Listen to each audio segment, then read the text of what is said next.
Today, I am joined by Dr. Naira Kirmani, who shall moderate the question answer session, and Dr. Javed Ahmed Bhatt, who will introduce our speaker to the audience. Now, I would request Dr. Javed Ahmed Bhatt to please introduce our guest speaker to the audience. Dr. Javed. Thank you very much, Dr. Shabir. Assalamu alaikum wa rahmatullahi wa barakatuh. And a very good morning, good afternoon, good evening to all the participants who have joined this webinar throughout the globe. It's a great pleasure for me to introduce our speaker today, who is going to talk on new initiatives and strategies for arresting soil erosion in India. Our speaker today is Dr. Debashish Mandal. He is ICAR National Fellow and Principal Scientist at ICAR Indian Institute of Soil Water Conservation, Dehradun. Dr. Mandal has received his MSc degree in soil science with majors in soil chemistry from GB Pant University, Pantnagar in 1994, and subsequently his PhD degree on physical chemistry of soil in 1999 from IERI, New Delhi. Dr. Debashish currently holds a renowned post of ICR National Fellow with emphasis on land degradation, induced losses of productivity and ecosystem services since 2014 at faculty of ICAR, Indian Institute of Soil Water Conservation, Dehradun. His research interests comprise assessment and monitoring of soil erosion and soil sustainability with emphasis on land degradation and reclamation processes. Dr. Debashish was PI and co-PI of various experiments in 20 research projects. Dr. Debashish worked as a visiting scientist at CMASC at Ohio State University, Columbus in 2013, and conducted research. And he's lucky to work with one of the renowned scientists in soil scientists in world, Professor Ratan Lal, on soil erosion and carbon dynamics. In 2014, he has worked on applied use of fallout radionuclides for assessing erosion-induced carbon losses from various phases of erosion. He has around 65% reviews articles in scientific journals and was involved in the organization of various national and international conferences. Presently, he has a good H index of 15 and 1 to 10 index is 19. Dr.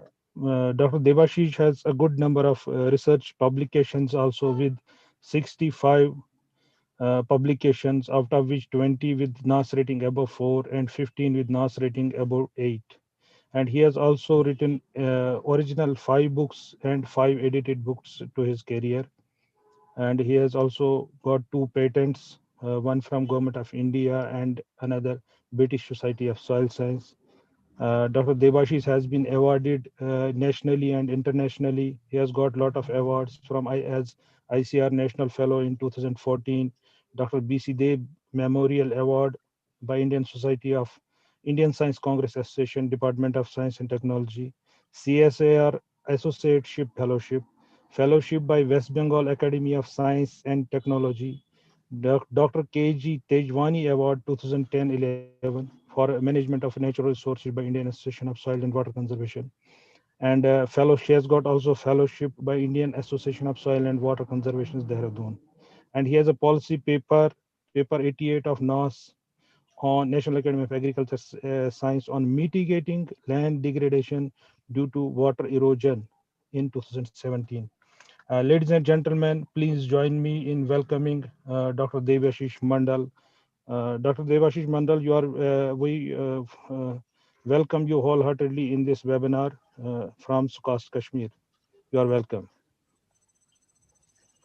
Thank Thank you. you, Dr. Javed, for giving such a warm welcome to our guest speaker. Now, I would request Dr. Debashish Mandal to please start his presentation and go ahead. Good afternoon, everybody. Thank you very much, Dr. Javed Bhatt. And thanks are also due to Dr. Sabir and the entire team who is organizing this important event during this celebration of the 10 days program on particularly on the soil biodiversity for sustainable agroecosystem functioning. Yeah, needless to say that this is very, very important topic, and congratulations to the entire team of Seri Kashmir University of Agricultural Science and Technology for very timely taking up this topic for the audience of even not only even India, outside India also.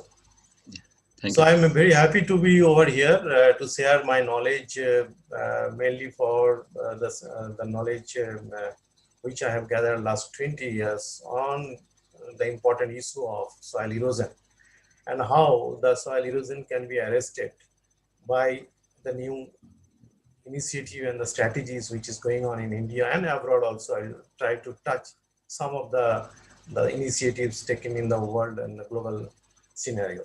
So just I would like to share my presentation, then I'll come to the topic.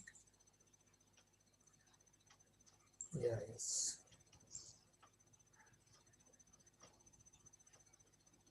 I hope now it is appearing. Is it visible to all? Not yet.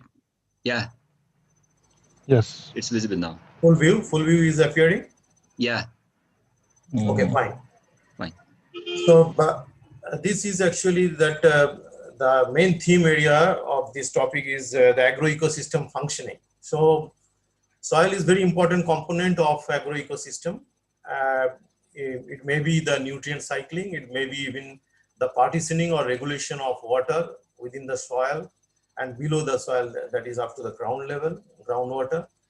And then it may be the carbon cycle even. So this is so important in agroecosystem functioning. And soil erosion, which is taking place from the top surface. Uh, the topmost surface soil is very rich in terms of nutrient and carbon, and also in microbial components. So when the topsoil is removed, we are actually losing very important, the fragile skin of the living soil surface.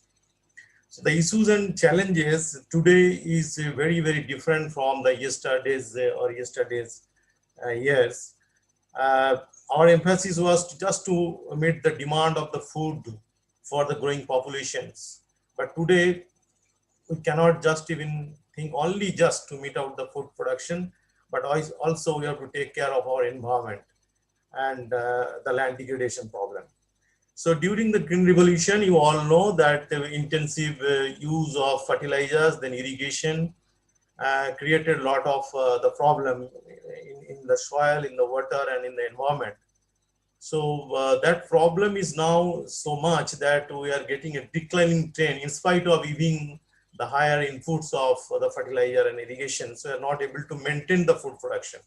So the challenges today are very, very important than the yesterday's challenges. And land degradation in the future 25 years will be so much that we will be losing around 12% of the food production due to the land degradation problem.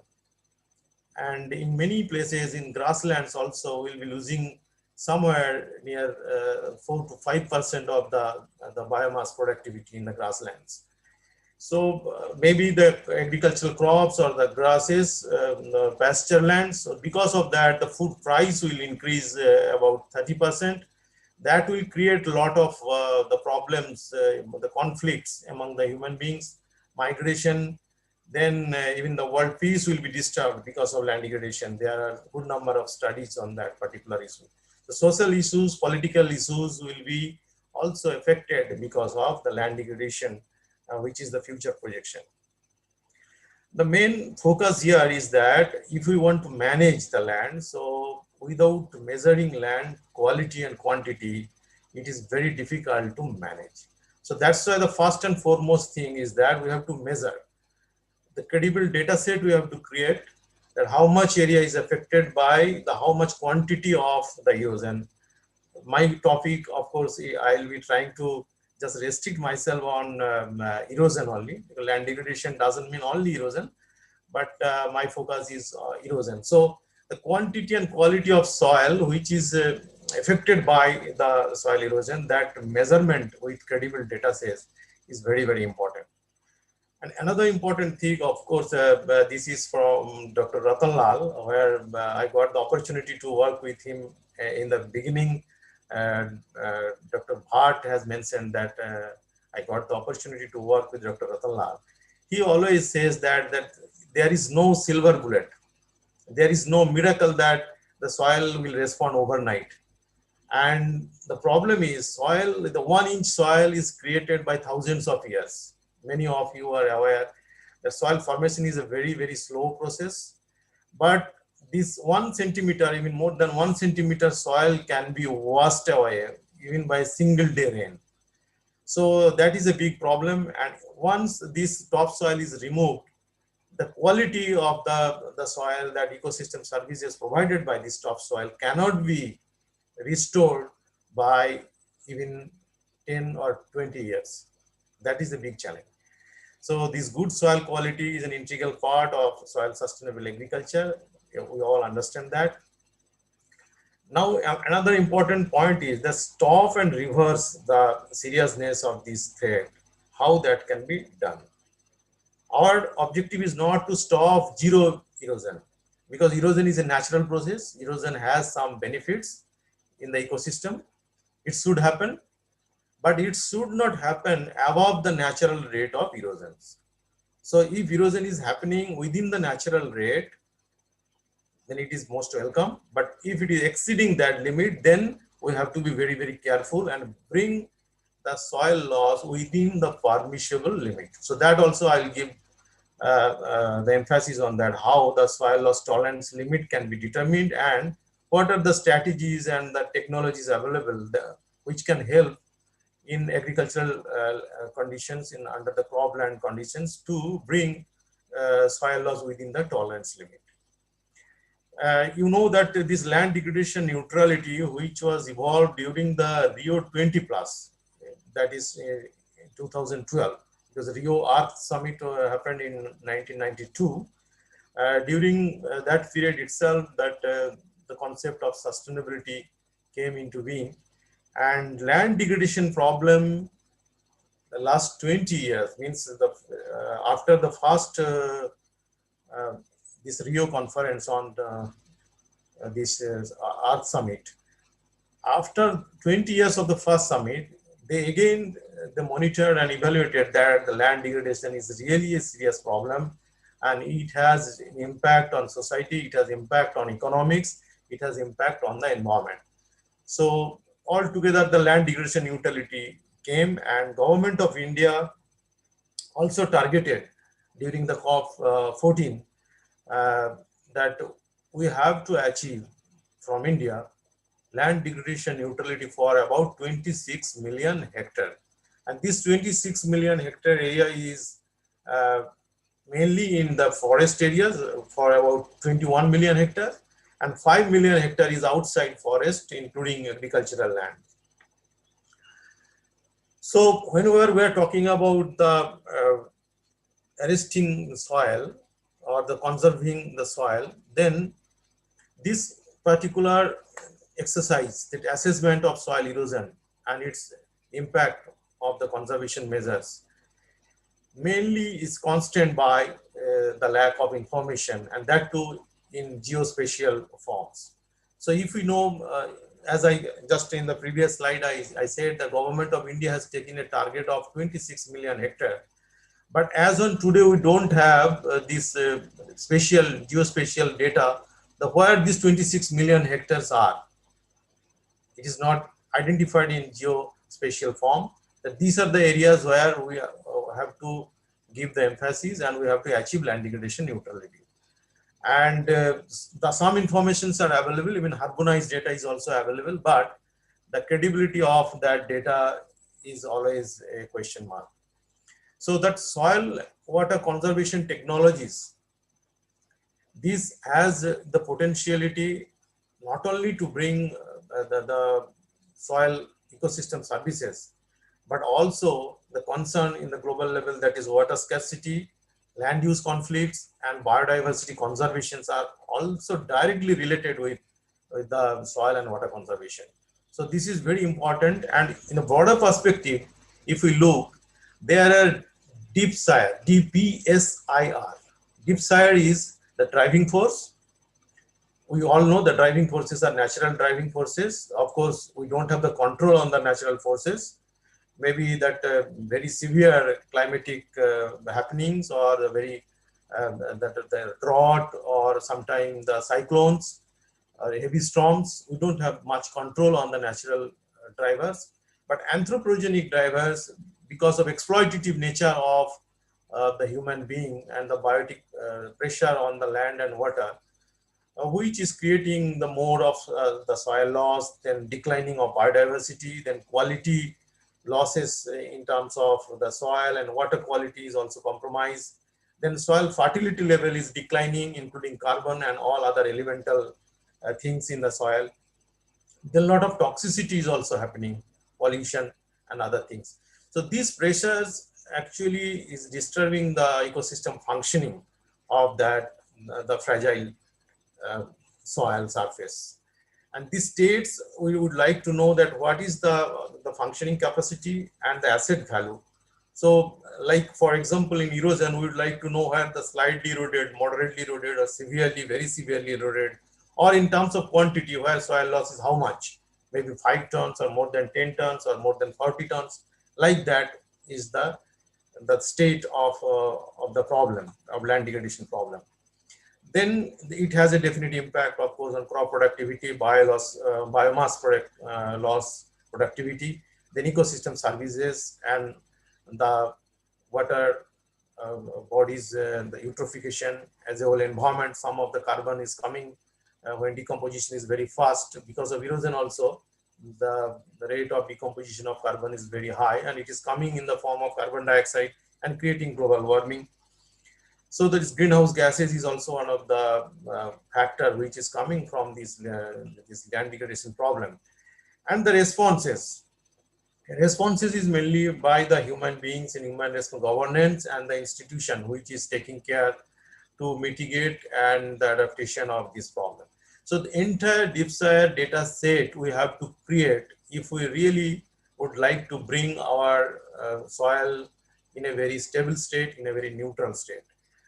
Just to give one data that in many water reservoirs, because of soil erosion, many water reservoirs, within the 25 years, almost 80 to 40, this life of this majority reserve is reduced because of the sedimentation problem, siltation problem.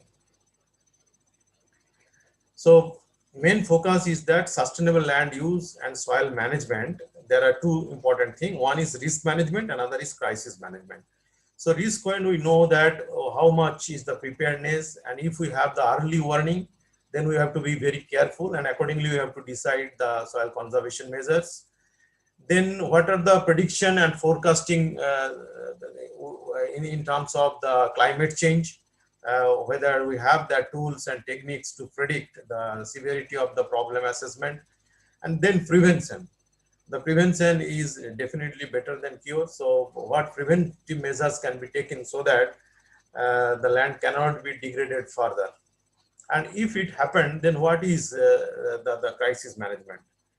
That is also another important part of the sustainable soil management for arresting soil erosion.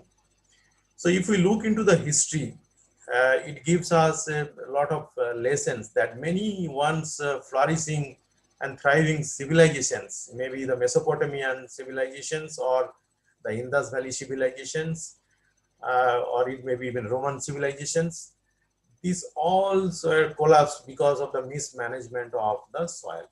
It may be salinization problem in Mesopotamia, or it may be even the desiccation problem in the Harappa, that is Indus Valley civilizations. But another interesting thing is that these historical civilizations which were collapsed, it tells us that the amount of risk we face today. Needless to say that relatively the two new civilizations, that is Inca civilizations and Mayan civilization. Inca is in South American region, that is Andean regions, Peru and Bolivian regions. And Mayan civilization is the Central American part, Mexican regions. relatively new in the sense that it is 750 to 900 of current era. It is not before current era, it is current era. So these relatively new civilizations were this downfall of these civilizations were because of soil erosion. That means somewhere if the topsoil is lost and if it is not restored properly with sustainable management, then the productivity of the land will decline and people have to migrate or they have to search some alternatives. So this anthropological study also tells that the mismanagement is very one of the important cause which created the downfall of the civilizations. This is about history. Now, if I come to some sort of survey data during the British period in India, this was done by the then British government in Solapur, Maharashtra state of India. And according to their survey record, they said that within the 75 years period, that is between 1870 to 1945, within this 75 years of period, almost 17% of the land area, they lost 25 centimeter of soil depth, topsoil depth. And this 25 centimeter soil formation takes 10,000s of years. So this is one record that is telling that, and you all know that Solapur, how much is the problem. That is again in the dry area and soil severe degradation problem is there. So according to the data worldwide, if we consider the data, land degradation, including soil erosion, is affecting 3.2 billion people. So that's why it is a global pandemic.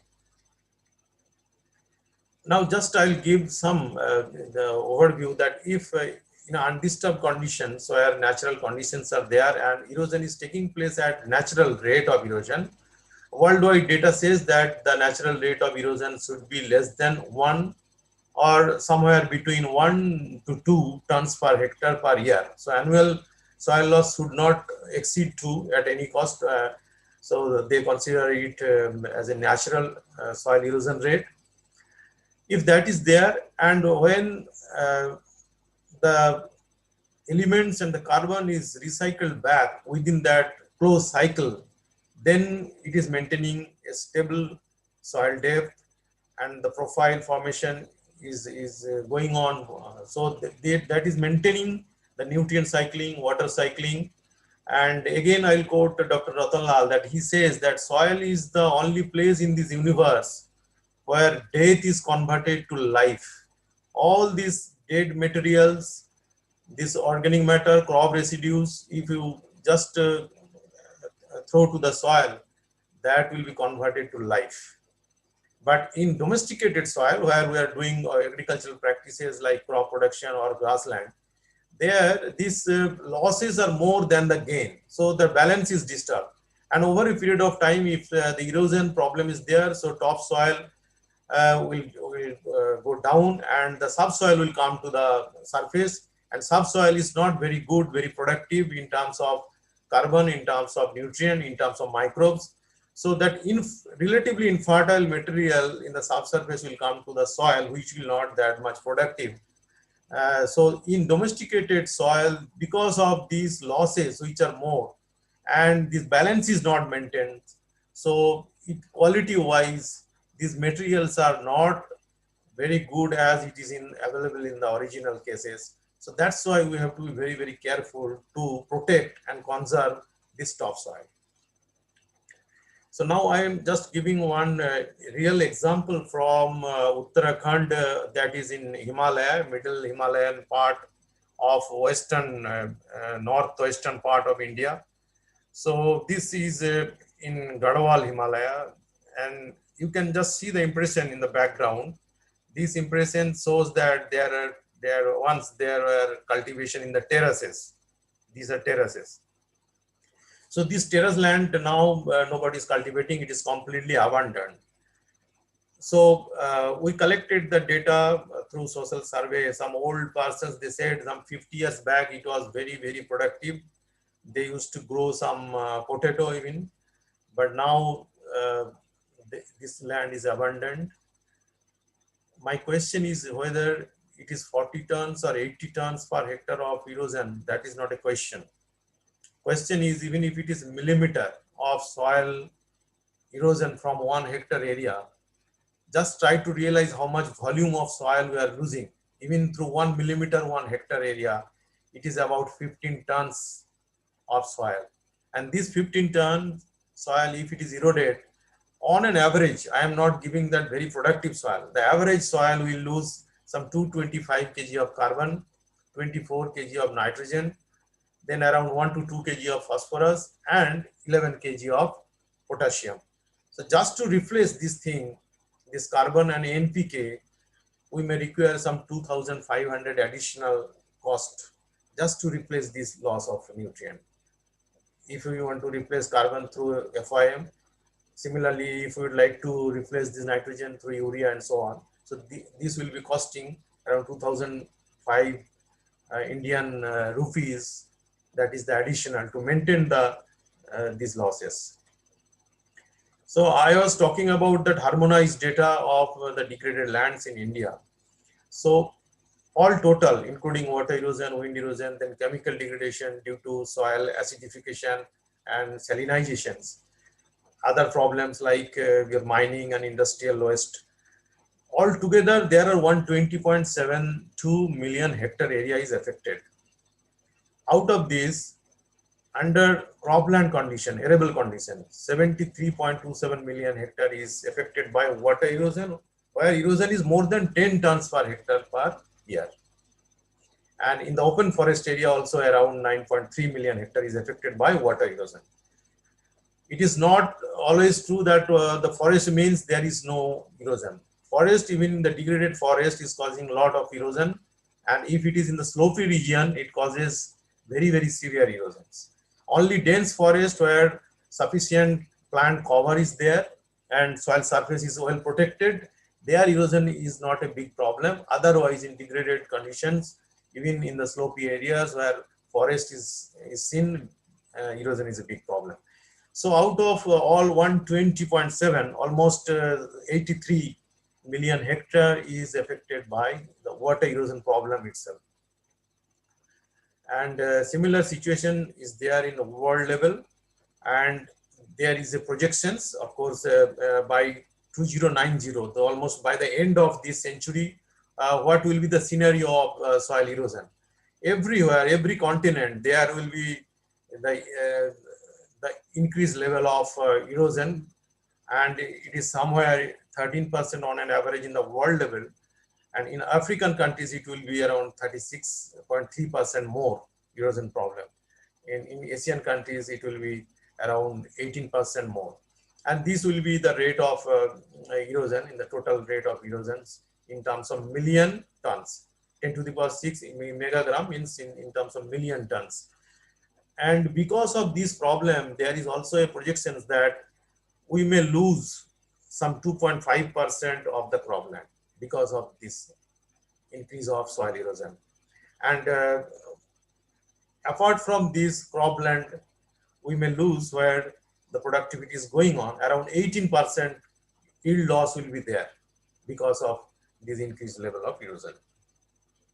So what to do? Actually, when erosion is there, and projection is also telling that erosion will be a even much bigger problem in the future because of the climate change and the land use problem. Not only because of the climate change, but land use and land management will be also the responsible factor for erosion.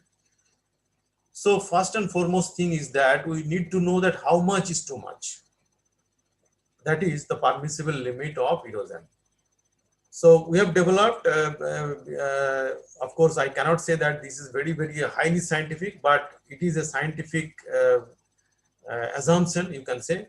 Based on that study, we have identified where, how much soil we can allow to erode. So this pink shows that these regions, only we can allow 2.5 tons per hectare per year.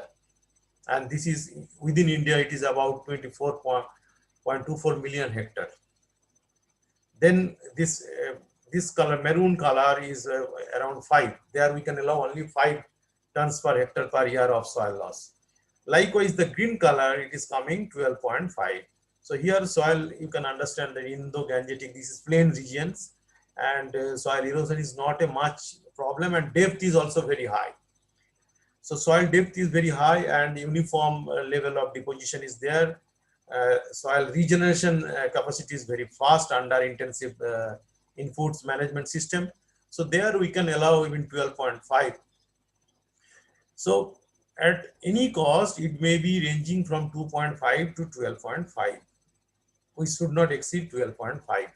If we are exceeding 12.5, then it is creating a lot of off-site problem. Off-site sedimentation problem, then water quality problem, eutrophication problem, and all. So these maps says that where how much we can allow erosion. If it is exceeding than this limit, then we have to be very, very careful, and necessary arrangements should be made for protecting this soil. And our emphasis is to bring soil loss near tolerance limit. Another study we have conducted just to assess the risk priority number 1, priority number 2, priority number 3. So from strategic point of view, this is very, very important. If we know that what is the potential or prevailing rate of erosion, and also if we overlay this map on tolerance limit, then we'll come to know if erosion is more than tolerance or if it is less than tolerance. If it is equal or less than tolerance, then soil erosion problem is not there. There is no risk. It is stable. But if it is exceeding tolerance limit or permissible limit, then there is risk. But how much is the risk? It depends on the gap between the erosion and the tolerance limit. If the gap is more than 30, then the priority number 1. Then if it is 25, then priority 2. Then if it is 15 tons per hectare per year, then priority 3. And likewise, if it is 5, then it is priority 5. So there are 5 classes: priority 1, priority 2, to priority 5.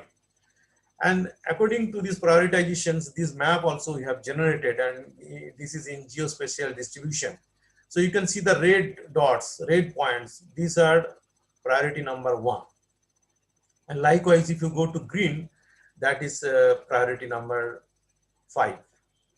So this priority 1, 2, 3, 4, 5, and this deep green is there, that is actually no risk areas. You can see the Rajasthan areas and other part, because this is no soil area. There wind erosion is a problem, so water erosion is not there. So that's why it is showing deep green. But that doesn't mean the erosion problem is not there. Wind erosion is a severe problem. This entire exercise was done based on the water erosion. So if we know that priority class 1, and if that land use is also known to us, if it is forest, if it is shifting cultivation areas, or if it is traditional agricultural practices, then what should be the management strategies? So if, for example, if priority number 1, where the soil loss is a gap between the loss and the tolerance limit is more than 30 tons. So there the conservation measures should be the diversion drain, then gully plugging. And if it is falling on shifting cultivated area, then afforestations and salt, that slopey agricultural land techniques are there. We have to follow that techniques. And if it is traditional agricultural land, then conservation bench terracing and stone terracing. There is no other option. The agricultural agronomic practices and vegetative measure is not going to help here much. But if it is priority 2, there you can go for some sort of compromise. It is not that cost intensive measures. If it is priority number 3, there are some agronomic and vegetative measures will help in agricultural lands. And if it is shifting cultivation area, then we have to be focused that the cycle or the fallow period, we have to be very, very careful. So likewise, for all priority classes and land use classes, we have that management strategies.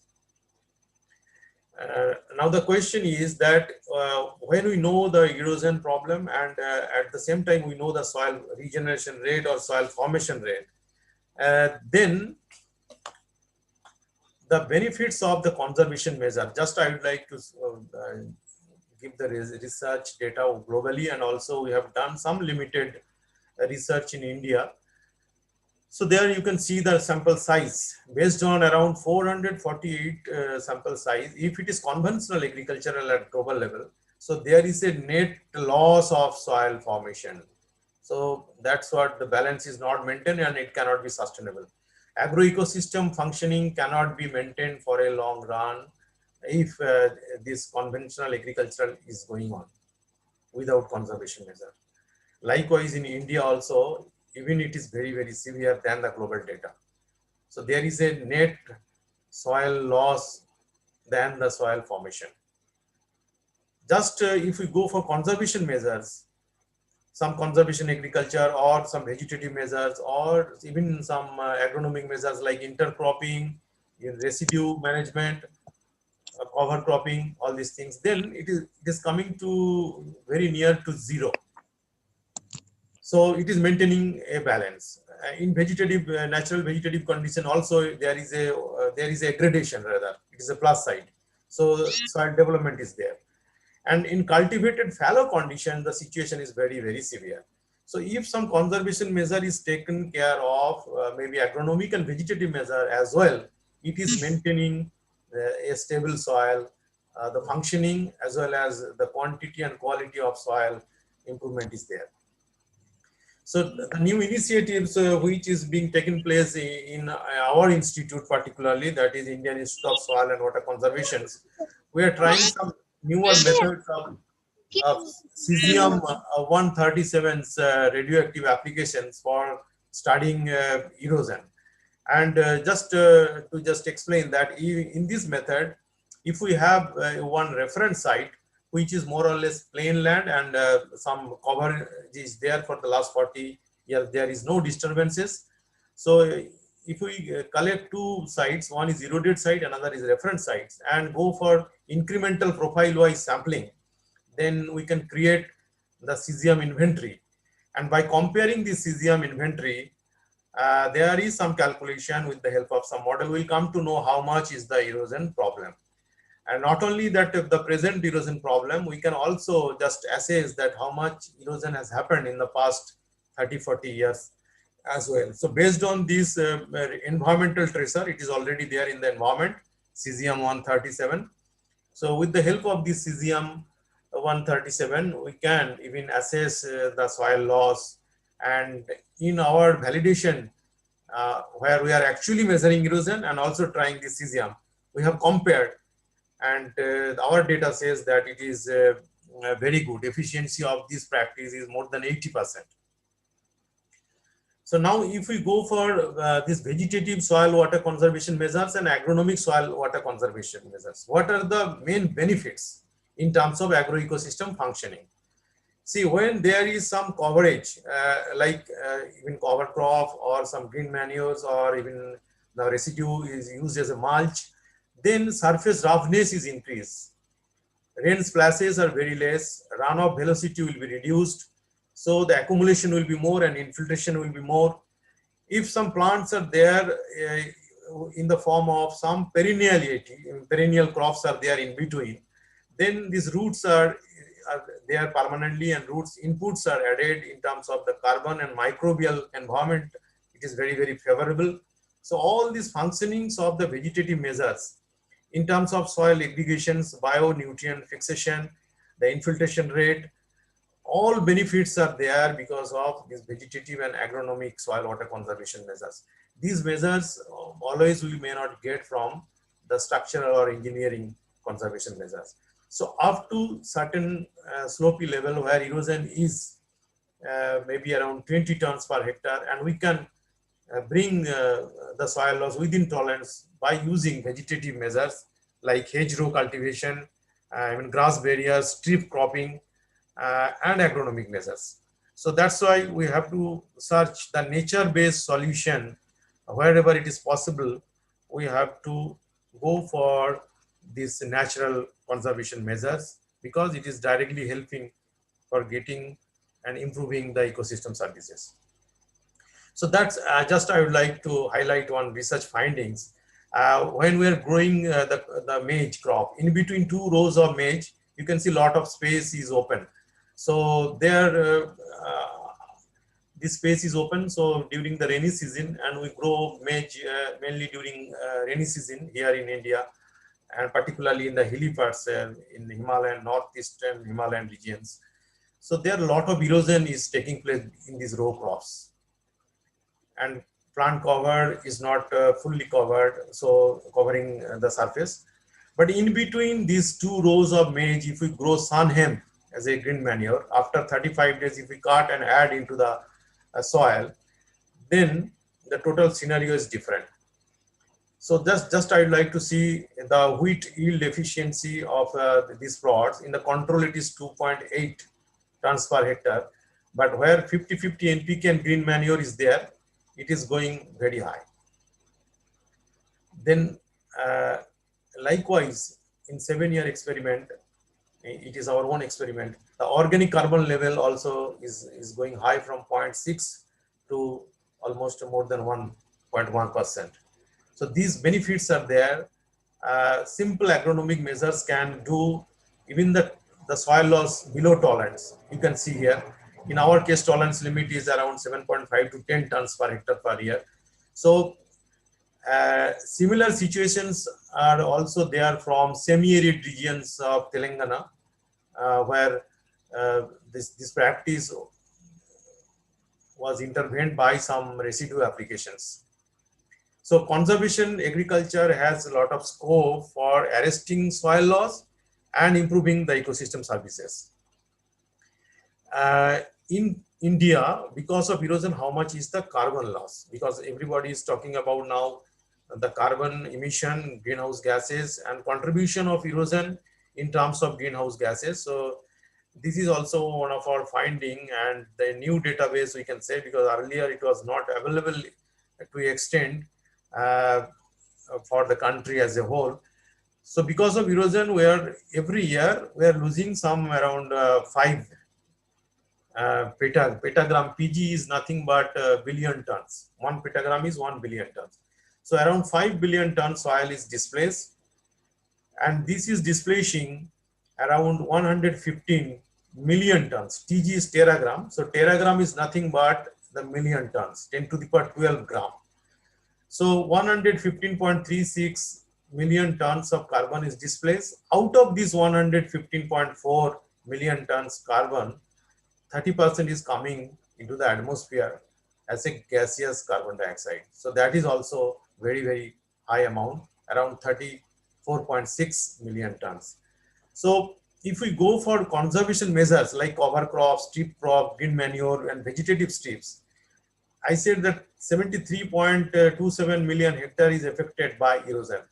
And if we treat this 73.27 million hectare by this conservation measure, there is a potentiality of around 6 to 9 million tons of carbon sequestration. Likewise, for ravine land in India, around 4 million hectare is ravine land. If we go for grass planting, what is the potentiality? If we go for bamboo cultivation in terms of agroforestry, particularly the gully bed areas where moisture is there, so around 115 million tons of carbon can be conserved. In shifting cultivation area, different conservation measures are there. Agroforestry, then the pepper and beetle vine based, then alder and black pepper, then hedgerow cultivation. All different conservation measure has lot of potentiality to conserve the carbon in the soils, and at the same time it is helping to bring and arresting the soil loss. This is another interplay between the carbon and the soil erosion. We know that in undisturbed condition, soil loss is very, very less, and carbon residence time is very high. But if we are going to the disturbances, that is cropland under intensive cultivation, soil loss is more. But under even intensive cultivation also, if we go for high input agriculture, which is adding the input carbon, there is possibility that a net carbon sink can be created. And this is another example from northeastern hilly regions where they cultivate along the slopes. You can see these ridges and along the slope cultivation.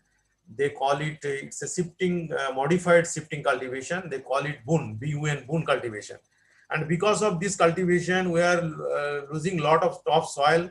And within 20 to 30 years, the situation is coming like this. So it is completely abandoned.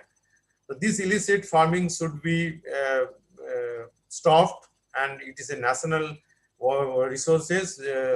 Land is a national resources, so we have to be very, very careful, and this type of practice should not be encouraged. In land degradation neutrality, which is the new initiative by Government of India in 2030, we have the target. So for their purpose, these initiatives, we need to know where are the areas in geospatial form, and which sustainable land management can help to bring land degradation neutrality, that we have to identify. This exercise is started. I can say it's a bit late start, but even late is better than never. This exercise should be done with the help of the remote sensing and GIS platform, so that again monitoring and evaluation we can do. And we need to know how much neutrality we have achieved. May not be 26 entirely, but even if it is 10 or 15, that will be also a very good performance of this target. So entire initiatives which is taken by the government is very, very ambitious. And particularly in the agricultural land, it is possible if we go and follow the sustainable land management techniques. By 2030, we will be able to achieve even 5 million hectares. Other government initiatives are there. You know that Prime Minister Kisi Sichai Yojana, and more crop and income per drop of water. And all these issues are interrelated in terms of achieving land degradation neutrality and arresting soil loss.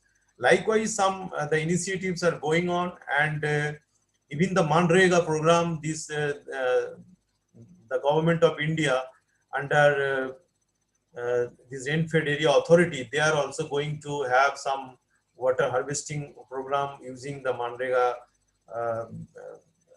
initiatives. So there is a convergence, and all these governmental programs are there, but we have to be very, very careful and go in a scientific manner, so that this land degradation neutrality data and credible database is created, whatever is available today and how much is the tomorrow. So that monitoring and evaluation, proper conservation measures should be followed in that area. That linking is still lacking, and I don't know how much we can even cover up in the coming years. Another example, just I think it's coming very, maybe the last two slides are there. This is under umbrella program of natural resource management by NABARD. This is a program in Bihar. Earlier they used to grow banana cultivation. Now they are doing banana cultivation in between that, even growing the maize crop. And this banana is the stem, the fall stem is used for extracting fibers. This fiber is also very good in the textile industry, they are using it. And the remaining portion after extraction of fiber is used for compost making. So the same compost is applied in the same land. So it is recycled back, and they are maintaining the sustainability of this land. And this is giving very good profit and income to the farmers, and they are also very happy. So these sustainable land management techniques has a lot of potentiality to bring this soil loss within the tolerance limit and can achieve the land degradation neutrality. So when we know that there are different conservation measures, so what is the potentiality of their soil loss? What is the benefits in terms of the renovations, vegetative areas? I'm sorry, these 4 conservation measures are there. For example, we would like to just know which is the best conservation measures.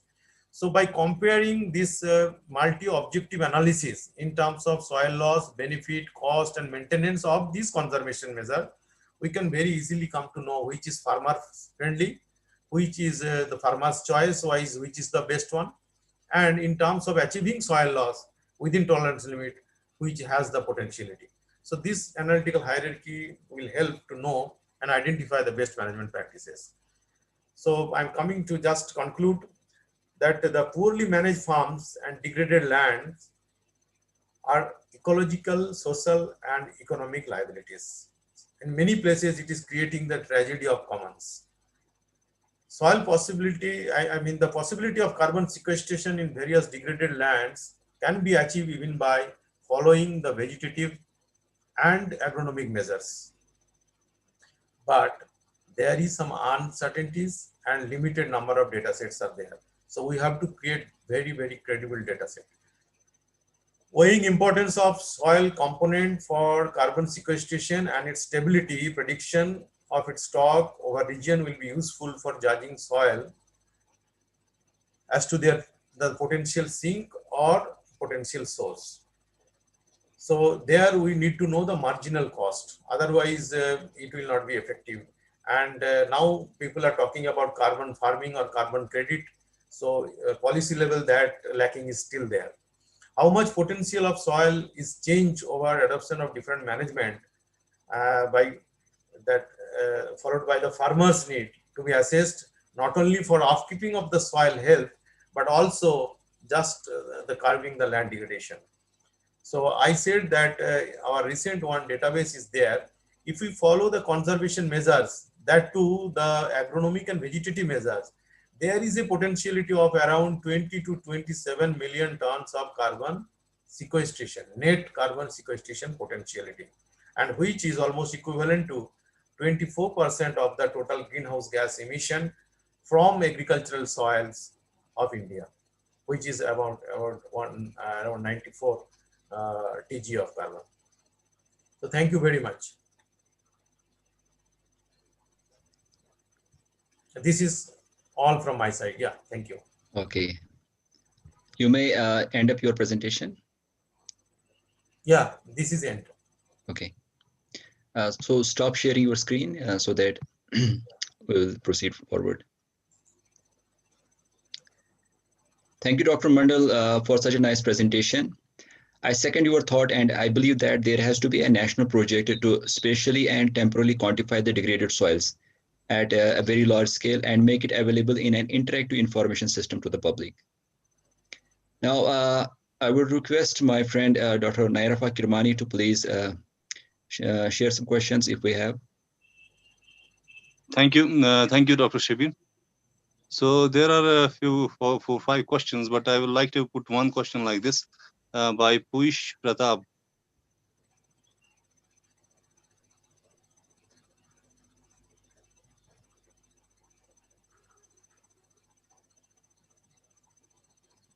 Yeah, your voice is not coming.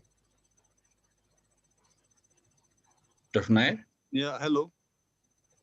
Yeah, please go ahead. Yeah, I got disconnected. So one question was by Mr. Puish Pratap, sir. Do you think that in future soil problematic areas created critical situations in India? It is actually already creating the critical areas, and hotspots have been already identified. There are different views, different line of thinking, but one of the strong line of thinking is that if soil loss is more than tolerance limit, that is, you can say that if the soil formation is not balancing the soil loss, then it is critical.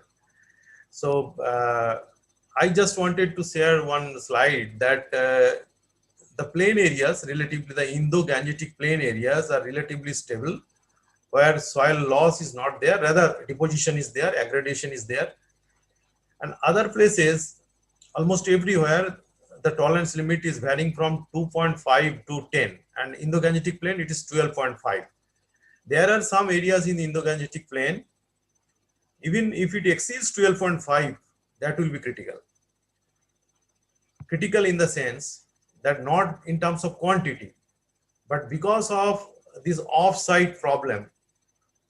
If it exceeds 12.5, it will create a lot of off-site problem, sedimentation problem, and the water quality problem. So that will be critical for the deposited area. So different line of thinkings are there, and more or less in a scientific consciousness, we have restricted that between 2.5 to 12.5 is the tolerance limit, or you can say the critical limit or sustainable limit of erosion. If it is exceeding this limit, then it is definitely create a hotspot for land degradation. So we have to be very careful for conserving the soil and bringing the soil laws within the tolerance limit. That is our objective. Yes. Yeah. Next question is from Khalid Rahman. That he is talking about that climate change and soil management practice to be followed by the farmers. But what about the economic analysis of these growing needs which are exploited with the exploited population? Yeah. Yes. Actually, uh, everything if we expect from farmers in our country like India, it is not definitely possible. And as I said and referred Dr. Ratanlal, that nothing is possible overnight. So even if we go for carbon management, the benefit will come even after 5, 6, 7 years. Sometimes it takes even more. So that's why even Paris Agreement and other people, they are telling about the carbon farming or the carbon credit. So if any farmers, they are managing the soil carbon in a better way, then they should get the incentive. Uh, but for that, again, the monitoring and evaluation carbon is very, very important. Like we are doing the crop insurance, similar sort of monitoring should be there, and proper benefits should be given to the farmers. But it is not yet practiced in India. In some countries, they are practicing. Even in India, for some plantation crop, this carbon credit is now in practice. So in my view, in terms of economics, definitely a small farmers, it's a big challenge. But another concept is there from government point of view, that land sharing and land sparing.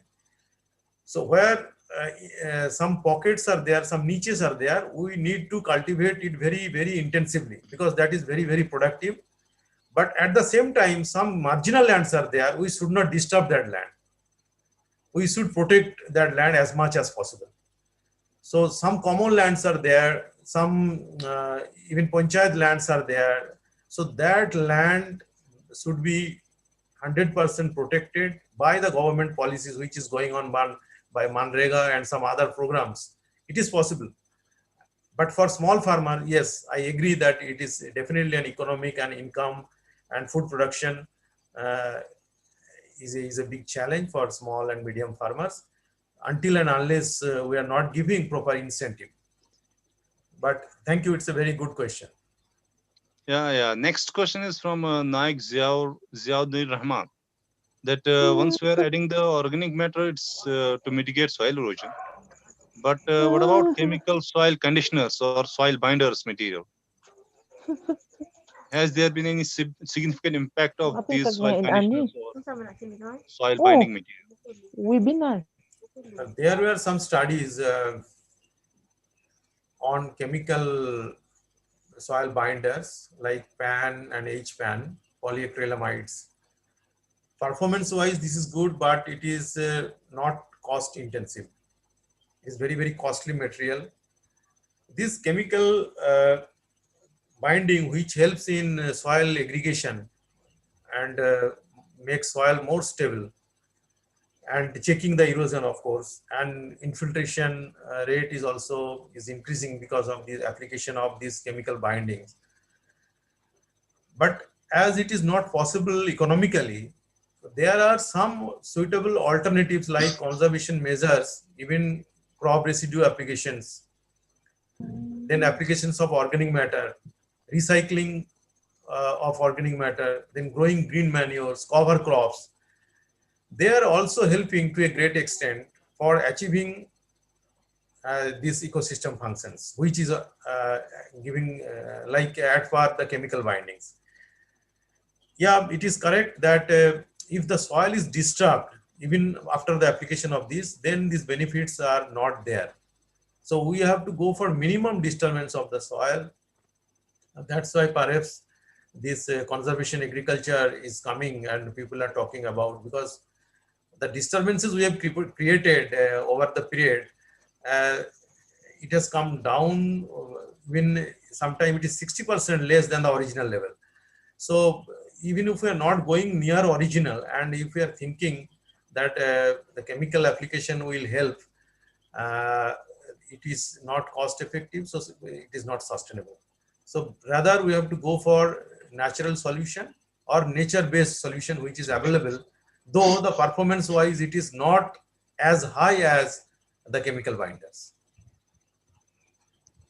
Okay. Thank you, Dr. Nairafa Kirmani. And I would again like to thank our guest speaker, Dr. Mandal, for such a nice presentation and for such a nice interactive session. So before we end up, I would like to request everybody to please open up your camera so that we may have a group photograph.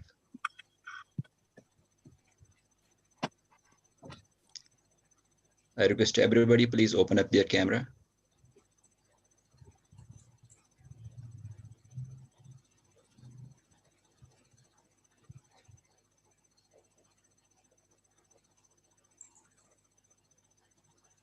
Hello. Yeah, nice. Yeah. Thank you, Dr. Mandal. There are few more questions in the question session, but it will be too late for because there are one of the questions very detailed. He will personally Please. put We will email them to Dr. Mandal. Yeah. Please go ahead. Please go ahead. Please go ahead. Yeah. We will email them. So I will thank you. Thank you for your nice presentation. Over to you, Shabir. Yeah, Dr. Mandal, we will email all our questions to you and the email IDs that have forwarded them. So again, I request you to please be in contact so that we may have future collaborations with you and with your institute. So again, I thank you for joining us and have a nice day. Thank you. Thank you very much. Thank you. Thank you. Do you forget to take the photograph? You may have take Dr. Shabir. Sir, yeah, I guess we have taken, sir. Okay, then. So. Okay, thank you. Okay, everybody, have a nice day. Thank you for joining us. Thank you very much.